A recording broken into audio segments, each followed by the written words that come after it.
ओम ज्ञानतिमिरान्धस्य ज्ञानञ्जनशलाकया चक्षुरुन्मीलितं येन तस्मै श्रीगुरवे नमः। नमो विष्णुपादाय कृष्णप्रेष्ठाय भूतले श्रीमते भक्तिवेदान्तस्वामिन्निति नामिने। नमस्ते सारस्वती देवे गौरवाणी प्रचारिणे निर्विशेष शून्यवादी पाश्चात्य देश तारिणे। नित्यानंद नमस्तुभ्यं प्रेमानंद प्रदायिने कलौ कल्मषनाशाय जानवापतये नमः। नमो महावदन्याय कृष्ण प्रेम प्रदायते कृष्णाय कृष्ण चैतन्य नामने गौरतुसे नमः। रामाय रामभद्राय रामचंद्राय वेदसे रघुनाथाय नाथाय सीताय पतये नमः। जय श्री कृष्ण चैतन्य प्रभु नित्यानंद श्री अद्वैत गदाधर श्रीवासादि गौर भक्त वृंदा। हरे कृष्णा कृष्णा कृष्णा हरे हरे हरे राम राम राम हरे हरे। हरे कृष्णा। सो आप सभी भक्तों का हार्दिक स्वागत है आज के राम कथा में। सो हम लोग चर्चा कर रहे हैं श्री वाल्मीकि रामायण और इसके बाल कांड। और आज हम लोग चैप्टर 65 चालू कर रहे हैं। विश्वामित्र बिकम्स अ ब्रह्म ऋषि। तो विश्वामित्र फाइनली अब ब्राह्मण बनने वाले हैं। तो पिछले अध्याय में हम लोग चर्चा किए किस प्रकार से विश्वामित्र मुनि अपने इस प्रयास में बार बार विफल हो गए, ब्राह्मण बनने के प्रयास में। देवताओं के द्वारा, विशेष रूप से इंद्र के द्वारा उनके उनके सामने एक बार मेनका को भेजा गया, फिर दूसरी बार कौन आया था, दूसरी बार रंभा। तो ये दोनों को भेजे। तो पहली बार तो काम काम वासना के कारण फंस गए और उनको काफी समय 10 वर्ष लग गए ये रियलाइज करने में कि वो एक्चुअली माया में फंस गए और इंद्रदेव उनको फंसाए हैं। लेकिन जैसे रियलाइज हुआ तो एक अच्छी बात ये रही कि वो इमीडिएटली और डिटरमाइंड हो गए और अपने तपस्या को और बढ़ा दिए। जनरली जब कोई व्यक्ति इस भौतिक हम देखते हैं कोई भक्त होता है और किसी कारणवश जो है माया में चला जाता है तो उसका उत्साह खत्म हो जाता है साधना करने का, कर नहीं पाता है ना। लेकिन जो डिटरमाइंड होते हैं जैसे विश्वामित्र मुनि से हमको शिक्षा मिल सकती है। इसलिए विश्वामित्र मुनि he was undoubtedly a very great soul. बहुत महान आत्मा है।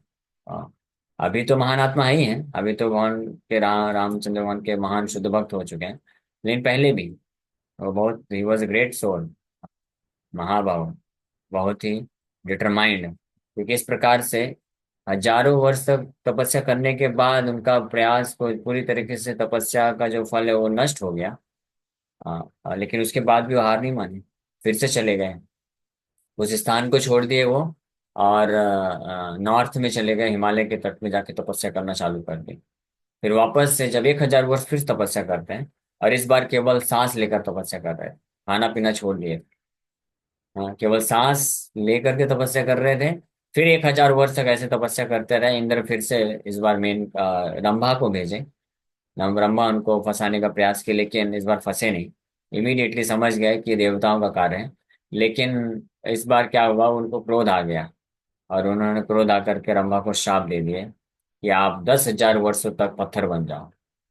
ये शाप दिए। तो जैसे शाप दे दिए उसके बाद उनको रियलाइज हो रही, ये तो गड़बड़ हो गया। मैंने अपनी तपस्या का जो है गलत मतलब इस्तेमाल कर लिया है। अब मेरा तपोबल खत्म हो गया है। हाँ, तो फिर वो फाइनली फिर से इस बार फिर भी हार नहीं मानी, फिर से डिटरमाइंड हो गए और साधना बढ़ा दी, है ना, तपस्या बढ़ा दी। कैसे? तो इस बार वो जा करके 1000 वर्ष फिर से तपस्या की, लेकिन इस बार खाना पीना और सांस लेना तीनों छोड़ दी।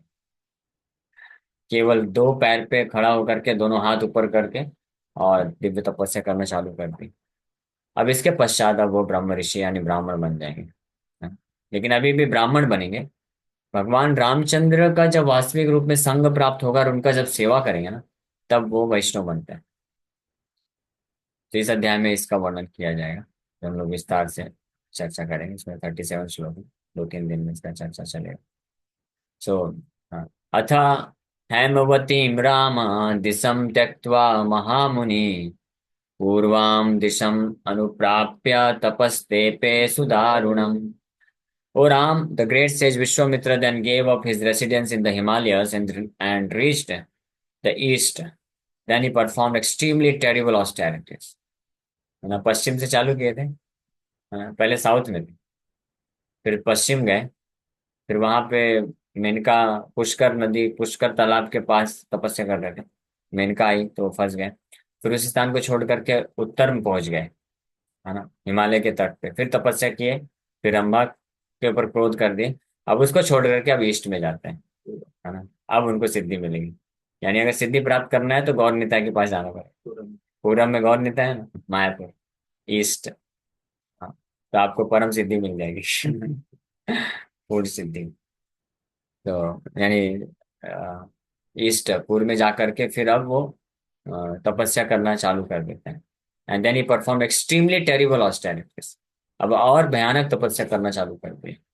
पहले 16 माला जप करते थे, फिर उसके बाद बढ़ा दिए, 32 माला करने लग गए, फिर 64 माला करने लग गए. बोले अभी भी इससे भी काम नहीं चल रहा है, तो अब पूरा दिन रात भजन करना चालू कर दिए, हर प्रकार के इंद्रिय तृप्ति को त्याग दिए. तो जब उत्तर में जब कर रहे थे तपस्या, जब रंभा आई थी बाद में, उस वक्त वो ऑलरेडी खाना पीना और सांस लेना छोड़ दिए थे, अब उससे भी ज्यादा तपस्या कर रहे हैं. अब इसका वर्णन आएगा क्या कर रहे हैं. So how Vishwamitra attained the status of a Brahma rishi is described in this chapter. ये प्रैक्टिकली एक जैसे चौथी बार ये तपस्या हुई, ब्रह्म ऋषि बनने के लिए चौथा अटेम्प्ट. इसके पहले भी एक बार तपस्या किए थे, वशिष्ठ वशिष्ठ मुनि के ऊपर विजय प्राप्त करने के लिए शिव जी का तपस्या किए थे, और वो 1 वर्ष ही किए थे बस. 1 वर्ष तपस्या किए, भगवान शिव प्रसन्न हो गया, सारे ब्रह्मांड के दिव्य अस्त्र दे दिए उनको. वो सबका इस्तेमाल करके वशिष्ठ मुनि के पास आए, वशिष्ठ मुनि बस एक घास का तिनका उठा करके सारे अस्त्रों को विनाश कर दिया. तो देखे अरे बाप, ये तो ब्राह्मण की शक्ति तो ज्यादा है, मुझे ब्राह्मण बनना है. तब चालू किए ब्राह्मण बनने के लिए तपस्या करना. और ये थर्ड या फोर्थ अटेम्प्ट ना, फोर्थ अटेम्प्ट, ईस्ट में जाकर, साउथ वेस्ट नॉर्थ और ईस्ट में जाके आप तपस्या चालू कर रहे हैं. और क्या तपस्या कर रहे हैं. मौनम वर्ष सहस्रस्या कृत्वा व्रतमनुत्तमम् चकारा प्रतिमं राम तपः परम दुष्करम. दुष्करम बस नहीं, परम दुष्करम, very very difficult, most difficult to perform. O Ram, resolving to take up the excellent vow of silence for 1,000 years, he performed unparalleled austerities most difficult to perform. कि हे राम, ये कौन बोल रहे हैं, सतानंद ये कथा सुना रहे हैं. मिथिला में विश्वामित्र मुनि वापस याद दिला देते हैं क्योंकि कई दिन हो गए ना. तो ये प्रसंग चल रहा है, मिथिला में भगवान रामचंद्र को लेकर, राम और लक्ष्मण को लेकर पहुंचे थे विश्वामित्र मुनि. तो वहां पे जब पहुंचे तो जनक महाराज से भेंट होता है, मुलाकात होता है, उनका स्वागत सत्कार करते हैं. उसके पश्चात उस सभा में सतानंद भी होते हैं. सतानंद मुनि या ऋषि, जो कि किनके पुत्र हैं, गौतम ऋषि के बड़े पुत्र हैं, अहल्या, अहल्या के द्वारा बड़े पुत्र हैं गौतम ऋषि की. तो वो विश्वामित्र मुनि की महिमा को जानते हैं. तो राम और लक्ष्मण को, जिनको वो एक जो है राजकुमार के रूप में देख रहे थे, बोले अरे आप दोनों का इतना बड़ा सौभाग्य, आप जानते हैं आप किनके साथ भ्रमण कर रहे हैं, ये विश्वामित्र मुनि. हाँ, इनकी महिमा आपको मालूम है, चलो मैं बताता हूँ क्या महिमा है इनकी. कितने हजारों वर्षों तक, कितने बार फेल होने के बाद भी ये हार नहीं माने, और तपस्या में तपस्या में तपस्या करते गए करते गए, और इस स्थिति तक पहुंचे हैं. तो ये कथा सतानंद राम भगवान को सुना रहे हैं, इसलिए बोल रहे हैं कि हे राम, फाइनली अब इस स्थिति में विश्वामित्र मुनि ही रिजॉल्व, यानी दृढ़ संकल्पित हो गए, व्रत ले लिए, कंप्लीट रूप, कंप्लीट फॉर्म ऑफ साइलेंस, पूरा मौन व्रत ले लिए 1,000 वर्षों तक. और ऐसा तपस्या की अनपैरेलल्ड ऑस्टेरिटीज. जो पिछले बार जो तपस्या किए थे हिमालय के तट में बैठ करके, वहां पर वर्णन है कि उस वक्त भी वो मौन व्रत लिए थे, और कुछ भी हो जाए, कोई भी डिस्टर्ब करने आएगा, किसी से बात ही नहीं करेंगे, है ना. किसी से जब बात ही नहीं होगा तो अननेसेसरी क्यों फंसेगा कोई काम और क्रोध में. हाँ, तो काम और क्रोध से ऑलरेडी फंस हुए एक्सपीरियंस था, तो इसलिए इस बार बहुत सचेत थे, नहीं काम में फंस गए तो बहुत सचेत थे कि बात ही नहीं करेंगे, और केवल सांस लेना भी बंद कर दिए थे. और स्कॉर्चिंग हीट, गर्मी के सीजन में चारों तरफ से आग्नि आग जला करके और सूर्य के नीचे तपस्या कर रहे थे। ठंडी ऋतु ठंडी के सीजन में नदी के अंदर गले तक जा करके तपस्या कर रहे थे। इस प्रकार के वर्षा के सीजन में भी बाहर बारिश में ऐसी तपस्या कर रहे थे। और अब जो कर रहे हैं बोल रहे हैं उससे भी ज्यादा भयानक। तो उससे भयानक और क्या है, देखते हैं इसमें वर्णन है कि नहीं। लेकिन बता रहे हैं अनपैरेलल्ड ऑस्टेरिटीज, मतलब जिसका अप्रतिमम अप्रतिमम चकार अनुत्तमम एक्सीलेंट, चकार अप्रतिमम तपह परम दुष्करम। अनपैरेलल्ड मतलब आज तक किसी ने ऐसा इतिहास में किया नहीं। और परम दुष्करम मतलब और कोई कर भी नहीं पाएगा ऐसी भयानक तपस्या के लिए डिटरमाइंड हो गए। पुण्य वस्त्र सहस्रे तु काष्ठभूतम महामुनिम विघ्नैर बहुभिर आधूतम क्रोधोनान्तरमाविशत्। So after 1,000 years had passed, anger could not enter the stone-like great sage of a firm mind, even though he was subjected to disturbances through many obstacles. अब वो परफेक्शन को हासिल कर ली। हाँ, 1,000 वर्ष जब तपस्या करके निकल गया तो वापस से देवतागण उनको विचलित करने का प्रयास किए। बहुत सारे इस बार प्रयास किए गए। हालांकि यहाँ पे वो वर्णन तो नहीं है कि कौन कौन से प्रयास किए गए, लेकिन बस इतना बताया गया कि he was subjected to disturbances through many obstacles, अनेकों प्रकार के वह विघ्नर विघ्न विघ्नर बहुवीर आधुतम बहुवीर विघ्नर आधुतम, अनेकों प्रकार के विघ्न उनके मार्ग में प्रदान किए गए देवताओं के द्वारा। लेकिन वो किसी किसी भी प्रकार के विघ्न से इस बार विचलित नहीं हुए, क्रोध भी नहीं किए, चुपचाप अपने जो है ये तपस्या में लगे रहे। इस बार क्रोध भी नहीं किए, क्रोध भी उनके हृदय में प्रवेश नहीं कर पाया। लेकिन यहाँ पे एक चीज हो गई है। हाँ, अभी काम वासना को पूरी तरह से ओवरकम कर लिए थे पहले ही। अभी क्रोध को भी पार कर लिए, क्रोध भी उनके हृदय में उत्पन्न नहीं हो पा रहा है। लेकिन एक चीज हो गई, क्या? काष्ठ भूतम। भूतम मतलब स्टोन लाइक हार्ट। हृदय जो है अभी क्या हो गया, मन उनका बहुत ही कठोर हो गया, पत्थर के जैसे। इसीलिए भक्ति प्रवेश नहीं हो सकता। इसलिए भक्ति जो है बहुत ही सेंसिटिव हार्ट चाहिए। ऐसा हृदय चाहिए जो कि बहुत ही कोमल हो और सेंसिटिव है, लेकिन साथ ही साथ में भौतिक चीजों के प्रति, भौतिक चीजों से अप्रभावित भी। ये ऐसा कॉम्बिनेशन चाहिए जो कि बहुत डिफिकल्ट। किसी का हृदय बहुत अगर कोमल है, भावनात्मक है, तो उसका फंसने का भी चांस रहता है माया में। और जो बहुत कठोर हो जाते हैं तो वो फिर भक्ति भी नहीं हो पाते, तो प्रकट हो पाते हैं। स्पेशली जैसे ब्रह्मचारी या सन्यासी के लिए बोला जाए, तो अगर कोई ब्रह्मचारी है जो बड़ा सॉफ्ट हृदय का होता है, वो सॉफ्ट होता है, तो वो फिर जनरली कई बार ऐसा है, वो टिक नहीं पाता आश्रम में, वो फंस जाता है।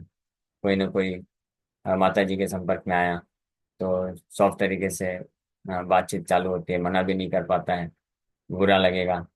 तो इसलिए कई बार आश्रम चेंज कर देता है। और कोई ब्रह्मचारी होते हैं जो बड़े स्ट्रिक्ट होते हैं, जिनको देखने से ही सब डरते हैं, तो स्ट्रिक्ट होते हैं, तो आश्रम में तो अच्छे से टिके रहते हैं। लेकिन दोनों में ही समस्या है। अगर सॉफ्ट हार्ट है किसी का तो माया में फंस सकता है, और हृदय अगर बहुत कठोर है, बहुत स्ट्रिक्ट है, तो फिर उसके हृदय में कृष्ण के प्रति जो भावना, इमोशंस हैं, या भक्तों के प्रति जो भावना होती है वो विकसित नहीं हो पाती है। तो दोनों ही ऑब्स्टेकल होते हैं। इसलिए भक्ति को विकसित करने के लिए दोनों चीज जरूरत है। जैसे भगवान का हृदय है ना, और शुद्ध वैष्णव का भी वैसे हृदय होता है। भगवान का हृदय कैसा है? पुष्प की तरह, कमल के पुष्प की तरह बड़ा कोमल भी होता है, और वज्र की तरह बहुत कठोर भी होता है। वज्र अपि कठोरम। वैष्णव और शुद्ध वैष्णव होते भगवान जो है बहुत ही सॉफ्ट भी हैं, बहुत ही कोमल भी हैं, और वज्र की तरह कठोर भी हैं। वैसे वैष्णव भी ऐसे बताया जाता है कि बड़े कोमल भी होते हैं और कठोर भी होते हैं। तो इसका अर्थ क्या है? ये शुद्ध वैष्णव के अंदर ये गुण होता है। जो शुद्ध वैष्णव होते हैं इनके अंदर ये गुण होता है। तो अपने पर्सनल व्यक्तिगत रूप से वो बड़े कठोर होते हैं, अपने खुद के साधना को लेकर के, या खुद के जो नियम पालन करने वाली चीजें होती हैं उसके लिए बहुत स्ट्रिक्ट होते हैं, बहुत कठोर होते हैं। लेकिन अन्य वैष्णव के प्रति उनके हृदय में बहुत ही दया का भाव होता है, बहुत कोमल होते हैं, फ्लेक्सिबल होते हैं, लीनियंट होते हैं। अभी हमारे गुरु महाराज का पहला तिरुभाव दिवस था, तो एक भक्त गुणगान करके बता रहे थे कि महाराज ऐसे ही उनका स्वभाव था, अपने खुद के साधना के लिए बहुत स्ट्रिक्ट थे। अपने हेल्थ को कभी भी ऐसा वो ध्यान नहीं देते थे, कि ध्यान नहीं देते मतलब कि हेल्थ अगर खराब भी है तब भी स्ट्रिक्टली जो सेवा करना भजन करना वो करते ही थे। और वैराग, विरक्ति, अपने लिए बहुत स्ट्रिक्ट थे। जो फास्टिंग करना है, ये सारी चीजें स्ट्रिक्टली पालन करते थे। लेकिन अन्य कोई वैष्णव होता था तो उसके प्रति बहुत ही सॉफ्ट होते थे कि अगर ठीक है वो कुछ गलती कर दिया। यहाँ तक कि कुछ कुछ ऐसे भक्त होते थे जो लोग दीक्षित भक्त थे, चार नियम तोड़ देते थे, महाराज के पास आके बोलते थे तो महाराज उनको क्षमा कर देते थे, वापस से उनको प्रभुपाद जी की सेवा में लगा देते थे। कुछ भक्त होते थे कभी कभी जो है कुछ घपला कर देते थे या धोखा दे देते थे, तो उनको भी माफ कर देते थे, वापस से प्रभुपाद जी की सेवा में लगा देते थे। लेकिन अपने खुद के लिए व्यक्तिगत रूप में बहुत स्ट्रिक्ट थे, जिसको बोलते हैं वज्र के, अपने लिए अपने साधना के लिए अपने सेवा के लिए वज्र की तरह बड़े कठोर। हाँ, अपना खुद का नियम पालन करने के लिए वज्र की तरह कठोर, लेकिन अन्य भक्तों के प्रति जो व्यवहार है उसमें बहुत ही सेंसिटिव होते थे, कि किसी को थोड़ा भी हर्ट नहीं होना चाहिए मेरे व्यवहार के द्वारा। तो ये होता है शुद्ध वैष्णव का आचरण। लेकिन ये इस प्रकार का आचरण वही कर सकता है जिसके हृदय में कृष्ण प्रेम प्रकट हो चुका है, जो भक्ति भाव को पा चुके हैं। जो भक्ति भाव को प्राप्त नहीं किए हैं, तो अगर वो बहुत विरक्त अगर होते हैं तो विरक्ति के कारण हृदय बहुत कठोर हो जाता है। इसलिए विरक्ति, भोग और त्याग दोनों ही बहुत बड़ी बाधा है भगवान की भक्ति विकसित करने के लिए। हाँ? बहुत ज्यादा भोग करेगा व्यक्ति तो भी भगवान कृष्ण के प्रति भक्ति नहीं हो पाएगी, और बहुत ज्यादा त्याग करेगा तो हृदय इतना कठोर हो जाएगा और अहंकार बढ़ सकता है, जिससे कृष्ण के प्रति भाव उत्पन्न नहीं हो सकता है। तो विश्वामित्र मुनि हालांकि इस बार 1000 वर्षों तक तपस्या की है, तो उनका क्रोध भी उनके हृदय में प्रवेश नहीं कर पाया, लेकिन अभी उनका हृदय जो है स्टोन लाइक हो चुका है। और ये जो हृदय है पत्थर की तरह अभी जो हो चुका है, ये कब पिघलेगा? जब भगवान रामचंद्र आएंगे और उनका संग प्राप्त करेंगे। तो भगवान रामचंद्र की सुंदरता को देख करके, उनके दिव्य गुणों के संपर्क में आकर के, और भगवान रामचंद्र के गुरु बन करके जो राम भगवान का सेवा करेंगे, उससे ये उनका हृदय भी वापस से बहुत ही सॉफ्ट हो जाएगा, मतलब भक्ति भाव से परिपूर्ण हो जाएगा। एनीवे, तो आगे वर्णन कर रहे हैं। सकृत्वा निश्चयं राम तप आतिष्ठदव्ययम्। ओ Ram, he firmly resolved to conquer anger and executed undeteriorating austerities। तो वो पूरी तरीके से रिजॉल्व कर चुके थे, डिटरमाइंड हो चुके थे कि मुझे क्रोध पे विजय प्राप्त करना है। कितना भी कोई बाधा आ जाए मेरे जीवन में, मैं उसको सबको सहन करूंगा, कभी क्रोध नहीं प्रकट करूंगा। और इसके लिए वो आतिष्ठत अव्ययम तपा, अव्यय तप, अनडिट्रॉयरेटिंग ऑस्टेरिटीज करना चालू कर देते हैं, तपस्या करना चालू कर देते हैं। यानी कंटिन्यू कर रहे हैं, 1000 वर्ष हो गया फिर भी कंटिन्यू करते जा रहे हैं, कितना भी ऑब्स्टेकल आता जा रहा है। तस्य वर्ष सहस्रस्य व्रते पूर्णे महाव्रत भोक्तुम् आरब्धवान् अन्नम् तस्मिन् काले रघुत्तमा इन्द्रो द्विजातिर्भूत्वा तं सिद्धम् अयाचत। वो बेस्ट ऑफ द रघुस कौन? बेस्ट ऑफ द रघुस कौन है? श्री रामचंद्र है, भगवान को एड्रेस कर रहे हैं। हे रघुत्तम, हे रघुनंदन या रघुत्तम, रघुओं में उत्तम। When his resolved vow of 1,000 years had completed, the greatly austere one began to eat rice at the time of breaking his fast। जब अपने 1000 वर्ष की तपस्या का जो व्रत लिए थे, ये जब कंप्लीट हो गया, तो ऐसे महान तपस्या करने वाले विश्वामित्र मुनि फाइनली बैठ करके जब अपना फास्ट ब्रेकिंग, हाँ जैसे हम लोग व्रत करते हैं ना तो फास्ट ब्रेकिंग करते हैं, तो हमारा व्रत तो एक दिन का ही होता है, और उसमें भी हम पूरा निर्जला तो नहीं करते हैं। हाँ, यहाँ पे विश्वामित्र मुनि कैसा फास्ट कर रहे हैं?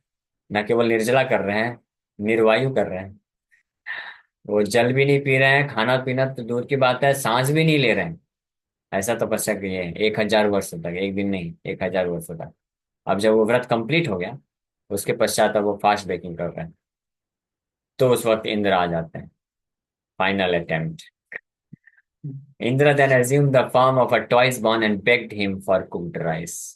इंद्र जो है एक ब्राह्मण का रूप लेके आते हैं और उनसे जो वो अनाज बनाए थे, अनाज, अन्न, और फास्ट ब्रेक करने के लिए खाने वाले थे, तो आके भिक्षाम दे ही, भिक्षा मांग लिए, तो मुझे भिक्षा दो। तस्मै दत्त्वा तदा सिद्धं सर्वं विप्राय निश्चिता, निःशेषिते अन्ने भगवान् अभुक्त्वैव महातपा, न किंचित अवदद्विप्रम मौनव्रतम उपस्थिता। So after due deliberation, he then gave away all of his cooked rice to that Brahman. When the rice was exhausted, the powerful sage of great austerities went without food. He did not say anything to the Brahman, for he had taken up the vow of silence. मौन व्रत लिए थे। ब्राह्मण जब आया, भिक्षा मांगा, तो जो भी कुक करके रखे थे, सब का सब उसको प्रदान कर दिए। और जब पूरा राइस खत्म हो गया, तो बड़े ही पावरफुल विश्वामित्र मुनि महातपा बिना जो है खाए ही निकल गए, लेकिन एक शब्द भी नहीं बोले उस ब्राह्मण के प्रति, क्योंकि वो मौन व्रत लेकर रखे थे। इसलिए क्रोध आएगा भी तो क्रोध को प्रकट नहीं किया, क्रोध के ऊपर पूरा विजय प्राप्त करना। क्योंकि इससे ये पता चलता है कि उनको समझ में तो आ गया था कि इंद्र है, क्योंकि इतना अब इतना ऑलरेडी इतनी तपस्या कर चुके हैं, तो अब उनको मालूम है भली बात है कि उचित समय में अगर कोई आ रहा है इस प्रकार से बाधा बनने के लिए, तो देवता इंद्र ही है। पिछले बार भी समझ में आ गया था, वो रंभा जब आई थी तो समझ गए थे, पहली बार नहीं समझ पाए थे। फर्स्ट टाइम एक ही बार तपस्या किए थे, तो तपोबल में इतना नहीं था कि इमीडिएटली समझ में आ जाए कि मेनका को देवताओं ने भेजा है। उस वक्त 10 वर्षों तक मेनका का संग करने के बाद उनको ये समझ में आया कि देवता मुझे फंसा दिए। इस प्रकार से इसलिए जो जो भक्ति में शुरू की अवस्था में होते हैं, यानी जिनकी भक्ति बहुत कम होती है, तो वो माया में फंसने के बाद भी जान नहीं पाते हैं कि मैं माया में फंसा हूँ। बहुत लंबा समय बीत हो जाता है, फिर उनको पता चलता है, रे बाप रे, मैं तो माया में फंस गया, इतने साल बीत गए। इसलिए वैष्णव का आश्रय लेना बहुत जरूरी है। किसी वरिष्ठ भक्त शुद्ध वैष्णव का अगर हम आश्रय लेंगे, तो हमको पॉइंट आउट कर सकते हैं कि प्रभु आप ये माया में जा रहे हैं, तो हम उनको विश्वास करके फिर अपने आप को बचा सकते हैं। एक ये तरीका है। अदरवाइज दूसरा तरीका है कि खुद इतनी तीव्रता से भक्ति कर लें और इस स्थिति में इतनी मैच्योरिटी में पहुंच जाएं कि हमको भनक लग जाए कि ये दिस इज माया, है ना। जब भी फोन आ जाए और फोन के स्क्रीन पे लिखा है माँ, तो समझ जाने का माँ नहीं, माया। एनीवे, हमेशा ऐसा जरूरी नहीं, लेकिन कहने का मतलब है स्पेशली फॉर ब्रह्मचारी, अगर बहुत सारे सगे संबंधियों का बार बार फोन आ रहा है, और वो फोन आएगा तो बहुत सारी इमोशनल बातें करेंगे, सब ये सब चीजें चलेगी, तो उसका मन विचलित हो सकता है, माया में फंसे। तो या तो भक्ति में बहुत उन्नत होना चाहिए, तो उसको खुद समझ में आ जाएगा दिस इज ऑल माया, ये माया मुझे फंसाने का कोशिश कर रही है। और देवतागण, देवतागण ये भागवतों में एक जगह वर्णन है कि कोई भी आध्यात्मिक जीवन में जब आता है, तो इसलिए भक्ति जीवन में भी जो भक्त लोग भक्ति करते हैं, तो देवता यही प्रयास करते हैं उसको कैसे विचलित करने का। स्पेशली जो त्याग कर देते हैं या ब्रह्मचारी या सन्यासी बनते हैं, तो माया और ज्यादा प्रबल हो जाती है, देवतागण और उसको विचलित करने का प्रयास करते हैं। क्योंकि जब तक किसी का पूरी तरह से हृदय शुद्ध नहीं है और वो तपस्या कर रहा है, सेंस कंट्रोल कर रहा है, ब्रह्मचारी सन्यासी बन गया है, तो सेंस कंट्रोल कर रहा है, तो देवतागण को डर लगता है कि जैसे शरीर छोड़ेगा, इसका हृदय शुद्धता है नहीं, बहुत ही कामना है कि हमारा पोस्ट को ले सकता है। शुद्ध वैष्णव है तो फिर टेंशन नहीं। तो इसलिए माया का प्रभाव हमेशा रहता है। लेकिन विश्वामित्र मुनि फर्स्ट टाइम तो नहीं पहचान पाए, बाद में पता है, लेकिन फिर बाद में जब और तपस्या की, अपनी साधना बढ़ा दी, तो तपो बल के कारण वो इमीडिएटली समझ गया कि ये देवताओं का प्रलोभन है, ये माया में डालना चाहते हैं। और फाइनली भी अभी भी यहाँ पे विश्वामित्र मुनि को ये आभास हो गया कि ये मुझे फंसाने का प्रयास किया जा रहा है, लेकिन मैं बिल्कुल भी क्रोध नहीं करूंगा, इस बार मैं फंसने वाला नहीं। ऐसा वो अपने आप को संभाल लिया। Okay, thank you very much. आगे की कथा कल कंटिन्यू करेंगे, समय होगा। हरे कृष्ण।